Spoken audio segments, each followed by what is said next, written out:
प्यारे देशवासियों, नमस्कार। मैं आज आप सबसे एक विशेष मुद्दे पर चर्चा करना चाहूँगा। क्या किसानों के योगदान देशवासियों के लिए, योगदान भारत की अर्थव्यवस्था को संभालने के लिए क्या सरकार कभी याद करेगी? वर्तमान सरकार से तो ये उम्मीद हमें बिल्कुल नहीं लग रही है। किसान के योगदान को किसी भी जगह ये मानने के लिए तैयार नहीं है सरकार। इतनी नकारात्मक और गैर जिम्मेदार सरकार है। किसान इतना महत्वपूर्ण वर्ग है इस देश का, रीढ़ की हड्डी है। अगर देश के विकास में कहें तो किसान का सबसे बड़ा योगदान है। गरीब और मजदूर वो किसान के साथ जुड़ा हुआ है। किसान की जब तरक्की होती है तो गरीब और मजदूर की भी तरक्की होती है, और जहाँ किसान डूबता है तो ये दोनों वर्ग भी डूब जाएंगे। और उधर देश की सुरक्षा में भी किसान का बहुत बड़ा योगदान है, महत्वपूर्ण योगदान है। क्योंकि सुरक्षाओं में जो बच्चे लगे हैं, जो जवान लगे हैं, वो इस किसान के बेटे हैं। किसान के, मजदूर के और गरीब के बेटे हैं। वो किसी उद्योग घराने के नहीं हैं, या किसी राजनीतिज्ञ के नहीं हैं, किसी ब्यूरोक्रेट्स के नहीं हैं। वो इन्हीं किसानों के, मजदूरों के और गरीबों के बेटे हैं। तो आप देखिए, देश के लिए सबसे बड़ा योगदान किसान का है। अन्न भी सबके लिए पैदा करता है, और अर्थव्यवस्था में भी किसान का, यानी कि कृषि का बहुत बड़ा योगदान है, बहुत बड़ा योगदान। लेकिन दुख की बात है कि वर्तमान सरकार इतनी गैर जिम्मेदार, इतनी अनरिलायबल सरकार है, इसको किसान के योगदान का जरा सा भी कहीं भी एहसास नहीं है।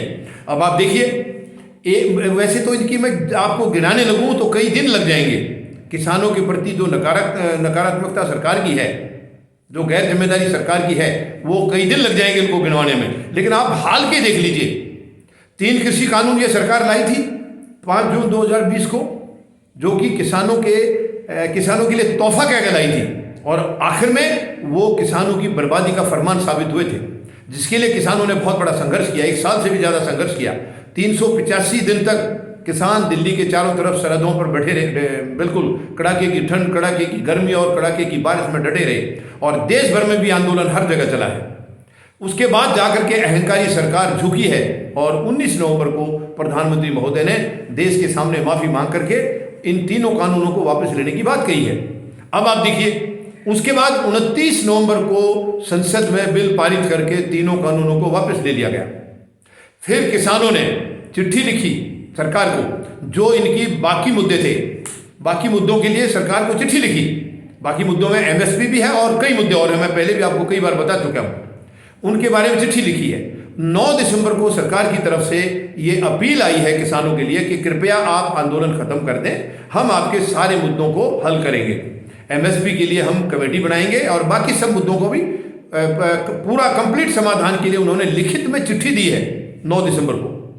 और उसके बाद ताज्जुब की बात है, अब तक कोई भी इशू उनमें से हल नहीं हुई है। और खास करके जो एमएसपी का मुद्दा है, अब कृषि मंत्री ने संसद में बयान दिया है। कितना शर्मनाक है ये, कितनी शर्मनाक, मतलब किसानों को गुमराह कर रहे हैं, पूरे देश को गुमराह कर रहे हैं। कृषि मंत्री ने संसद में कहा है कि हम एमएसपी की जो कमेटी है वो चुनाव के बाद गठित करेंगे, और साथ साथ कितना बड़ा झूठ बोला है कि हमने चुनाव आयोग को लिखा था इसको गठित करने के लिए, लेकिन चुनाव आयोग का जवाब आया है कि बेहतर होगा आप चुनाव के बाद गठित करें। तो मैं पूछना चाहूँगा कृषि मंत्री से, 9 दिसंबर को जब चिट्ठी दी थी किसानों को, और 11 दिसंबर से किसानों ने यहाँ से वाइंड अप करना शुरू कर दिया था। 15 दिसंबर को आखिरी जत्था, जो राकेश टिकैत के नेतृत्व में आखिरी जत्था गाजीपुर बॉर्डर से 15 दिसंबर को चला गया था। यानी 15 दिसंबर के बाद किसान कहीं भी किसी भी बॉर्डर पर नहीं थे, हर जगह से अपने घर जा चुके थे। तो मैं पूछना चाहूँगा इनसे, आप क्या कर रहे थे? आप सो गए क्या? गहरी निद्रा में चले गए क्या? आपने किसानों को लिख के चिट्ठी दी है 9 दिसंबर को, फिर आप 1.5 महीने क्या कर रहे थे? चुनाव तो घोषणा जो है जनवरी में हुए हैं आकर के, तो आप इतने दिनों से क्या कर रहे थे? कितनी शर्म की बात है, कितनी दुख की बात है। यानी इतनी गैर जिम्मेदार सरकार है। अब ये चुनाव का बहाना लगा दिया। चुनाव घोषणा होने से पहले 1.5 महीने से ज्यादा का समय निकल गया, तब आपने कमेटी गठित क्यों नहीं की है? इतनी गैर जिम्मेदार सरकार है। यानी किसानों को कदम कदम पर नीचा दिखा रही है, कदम कदम पर उनको नजरअंदाज कर रही है, जो ये दुखद है। देश की रीढ़ की हड्डी है किसान, और उसी को ये बर्बाद करना चाह रहे हैं। क्योंकि इनको मालूम है किसान एक मजबूत वर्ग है, झुकने वाला वर्ग नहीं है। वो इन्होंने दिखा दिया, इस आंदोलन से तो कम से कम ये साबित हो गया है। इस निकम्मी सरकार को झुकाने वाला केवल किसान वर्ग है, बाकी किसी भी वर्ग से ये सरकार काबू में नहीं आ रही थी। करीब 7.5 साल से ज़्यादा का टाइम हो चुका है। जब से आए हैं वो अपनी दादागिरी चला रहे हैं, तानाशाही चला रहे हैं, जो मन में आ रहा है वही कर रहे हैं। कुछ बनाया नहीं है, सब कुछ बेचा है, जो मन में आ गया वही किया। किसी भी वर्ग ने इस सरकार के खिलाफ आवाज़ उठाने की कोशिश नहीं की। केवल जब किसान की जमीन की तरफ इनकी गंदी नीयत गई है, गंदी नजर गई है, तो किसान वहां पर मोर्चे पर डट गया और किसानों ने बोल दिया किसी भी हालत में हम अपनी जमीन नहीं देंगे। और किसान आखिर में कामयाब हुए हैं। एकता की वजह से, अपनी शक्ति की वजह से इस निकम्मी सरकार को झुकाने में किसान कामयाब हुए हैं। मैं किसानों को बहुत बहुत बधाई देता हूं। लेकिन अब भी जितने मुद्दे हैं सारे के सारे अभी तक पेंडिंग हैं। और एमएसपी के लिए बहाना बना दिया कृषि मंत्री ने, संसद में बयान दे रहे वो, संसद में। अब संसद की कितनी जिम्मेदारी है अब आप लगा दीजिए। और किसी ने यह भी नहीं कहा कि क्यों अभी तक नहीं किया। ये दुख की बात है। लेकिन मैं पूछना चाहूंगा कृषि मंत्री से, आप कहां चले गए थे? 9 दिसंबर को आपने चिट्ठी दी है, उसके बाद आप कहां चले गए थे? क्या आप देश में नहीं थे? क्या आपको समय नहीं मिला कमेटी गठित करने का? आप चुनाव के टाइम चुनाव आयोग को लिख करके आप पूछ रहे हैं। चुनाव आयोग तो मना करेगा ही, क्योंकि ये आचार संहिता का जो है ना उसमें उल्लंघन होगा। हालांकि ये वेलफेयर की बात है और पहले से सरकार ने इसकी चिट्ठी दे रखी थी, तो इसको इवन चुनाव के टाइम भी किया जाए तो कोई इसमें गलत बात नहीं थी, क्योंकि इसकी घोषणा तो पहले से की जा चुकी थी। लेकिन फिर भी चुनाव की घोषणा से पहले सरकार को कर देना चाहिए था। इससे अंदाजा लगता है कि किसानों के प्रति कितने गंभीर है। और अब वहां चुनाव प्रचार में बढ़ चढ़ करके वायदे कर रहे हैं किसानों के लिए, बढ़ चढ़ करके। और मैं सबसे निवेदन करूंगा किसानों से भी और बाकी देश से भी, इनकी बहकाई में नहीं आए।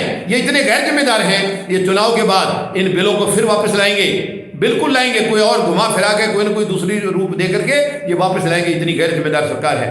तो किसानों को हर हालत में इनकी चाल को समझना होगा। और अब चाबी किसानों के हाथ में है, पूरे देशवासियों के हाथ में। 5 राज्यों में जो चुनाव है, इसमें इस सरकार को अगर आपने उखाड़ दिया तो आपको जो दर्द दिए हैं वो दर्द की कीमत वसूल हो जाएगी। और इनको उखाड़ना बहुत जरूरी है, खास करके उत्तर प्रदेश में इनको उखाड़ना बहुत जरूरी है। उत्तर प्रदेश आधा भारत है और उत्तर प्रदेश से जिस दिन ये उखड़ गए उस दिन केंद्र में भी इनकी सत्ता नहीं रहने वाली है। इनको उखाड़ना, ये देखिए, मैं किसी का दुश्मन नहीं हूं, मैं किसी को दुश्मन मानता नहीं हूं, लेकिन जो देश के विरोधी हैं, जो देश के विरोध में काम करते हैं, किसानों के विरोध में काम करते हैं, गरीब और मजदूर के खिलाफ काम करते हैं, वो देशद्रोही हैं।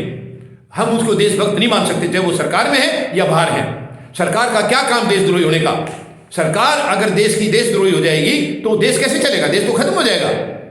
तो मैं बहुत बड़ा सवालिया निशान लगाता हूं इनकी मंशा के ऊपर और आप सबसे निवेदन करता हूं कि इनको सबक सिखाने का यही एक रास्ता। ये चुनावजीवी पार्टी है, चुनावजीवी प्रधानमंत्री है, इनके पास और कोई रास्ता नहीं है इनको सबक सिखाने का।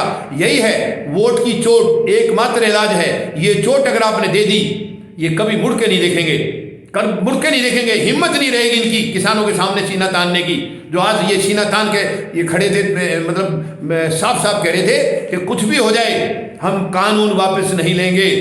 अगर कोई ऑल्टरनेट चाहिए, विकल्प चाहिए तो दे देंगे, वरना किसान के ये 3 कानून हम कृषि वाले वापस नहीं लेंगे, सरेआम कहते थे। और आखिर में उसी अहंकारी प्रधानमंत्री को झुकना पड़ा है, देश के सामने झुकना पड़ा है और आखिर में वो कानून वापस हुए हैं। किसानों की बड़ी जीत हुई है। हालांकि किसानों ने आंदोलन खत्म नहीं किया है, केवल स्थगित किया है, क्योंकि मैं भरोसा नहीं है सरकार का ये कब मुकर जाए। इसलिए अब किसानों ने चेतावनी भी दे दी है। 31 जनवरी को इन्होंने विश्वासघात दिवस भी मनाया था और कभी भी हो सकता है इस चुनाव के बीच में ही किसान वापस भी बॉर्डरों पर आकर बैठ सकते हैं। अगर ये बाकी समस्याओं का समाधान जल्दी नहीं सरकार ने निकाला तो किसानों को यहाँ आने में देरी नहीं लगेगी, किसान तुरंत पहुंच जाएंगे। एक बार संदेश देने की देरी है। तो ये मैं आपको ये निवेदन करना चाहूँगा, इस 1 साल के दौरान किसानों को इतने दर्द दिए हैं, उनको क्या क्या नहीं कहा सरकार ने। उनको खालिस्तानी कहा है, उग्रवादी कहा है, मवाली कहा है, उनको आंदोलन जीवी कहा है। खुद प्रधानमंत्री महोदय ने आंदोलन जीवी कहा है संसद के अंदर खड़े होकर के। शर्म की बात है ये। प्रधानमंत्री महोदय को देश से, हालांकि माफी तो वो मांग चुके हैं, लेकिन वो माफी कुछ और तरीके से मांगी है। जो प्रधानमंत्री महोदय ने इनको आंदोलन जीवी कहा उसकी भी माफी मांगनी चाहिए, इनको माफी मांगनी चाहिए। उन्होंने उस दिन माफी मांगी थी कि हम जो है कुछ किसानों को समझा नहीं पाए। कुछ को नहीं प्रधानमंत्री महोदय, आप केवल कुछ को समझा पाए थे। दुख इस बात का है, कुछ को समझा पाए थे, ज्यादा को आप नहीं समझा पाए, क्योंकि ये उनके हित में नहीं है। किसान पढ़ा लिखा है, आज किसान अनपढ़ नहीं है। किसानों के बच्चों को नौकरी आपने दी नहीं है, वो डिग्रियां लेकर बैठे हैं तो वो किसानी कर रहे हैं। यही कारण था कि आपको अहंकारी सरकार को झुकना पड़ा किसानों के आगे, क्योंकि किसान सच्चाई पर थे और सच्चाई की हमेशा जीत होती है। तो मैं अपील करूंगा आप सबसे, खास करके 5 राज्यों में जो चुनाव हो रहे हैं, इस सरकार को नीचा दिखाने का यही एक वक्त है, इनसे बदला लेने का यही एक वक्त है। निकम्मी सरकार को कोई रखने की जरूरत नहीं है। उनको जितना जल्दी हम उखाड़ेंगे, जितना जल्दी बाहर का रास्ता दिखाएंगे, देश बच जाएगा, वरना ये देश में कुछ नहीं बचेगा। ये लोग जिसे चाहे हैं लूटने में लगे हैं, इनकी लूट को भी तुरंत हमें बंद करना होगा।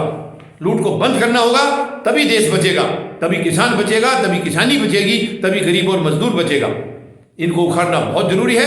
तो मुझे पूरा भरोसा है आप मेरी इस अपील पर गौर करेंगे और इस सरकार का इंतजाम करने के लिए आप इन चुनावों में पूरी ताकत लगा देंगे। धन्यवाद। जय जवान, जय किसान, जय हिंद।